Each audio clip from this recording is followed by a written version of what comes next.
So not only does our paper talk about what incarceration is and arrest rates among African Americans, we also talk about recidivism. So recidivism is when someone does an act or behavior that relates to reoffending and gets them sent back to jail. So basically, it's when somebody relapses in criminal behavior and is sent back to jail. So recidivism amongst youth has a high percentage of leading into adulthood.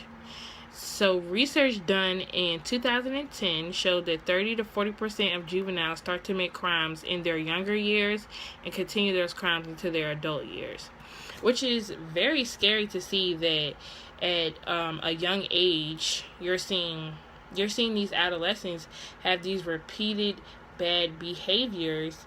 And as with time, once you do something a certain amount of times, you kind of perfect that. So as those times are going on, it's kind of like, what are they doing to perfect these skills and become these better criminals, which is very scary, which also correlates to what I said before. What are we doing as community members to make sure that this isn't happening in this community? Also, juveniles that are incarcerated have a higher chance of mental health history issues. So juvenile offenders that are incarcerated have damaging mental health problems, trauma histories, and educational efficiencies. So let's say that a juvenile is incarcerated at a young age, and he starts to develop these different mental health disorders while he's incarcerated. When he's released and he's still dealing with those, that's very hard for somebody to cope with. Like while you're getting that in jail, that's very hard. So of this population of incarcerated juveniles, the mental health disorders tend to be more severe compared to juveniles that are not incarcerated or have not been in trouble with the law.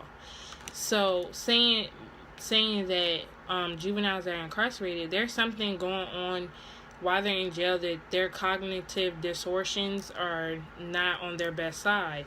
So it raised the question to me of what treatment are these juveniles getting while they're in jail, while they're in prison. Like, what is the taxpayer money paying for these acts? What are we doing that is going to make a difference and make this population say, no, I don't want to do crimes anymore.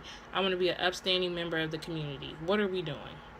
So those are my thoughts on that topic, because this is a serious issue, because it just doesn't affect that person. It affects their family system, it affects taxpayer money, it affects the community you live in, because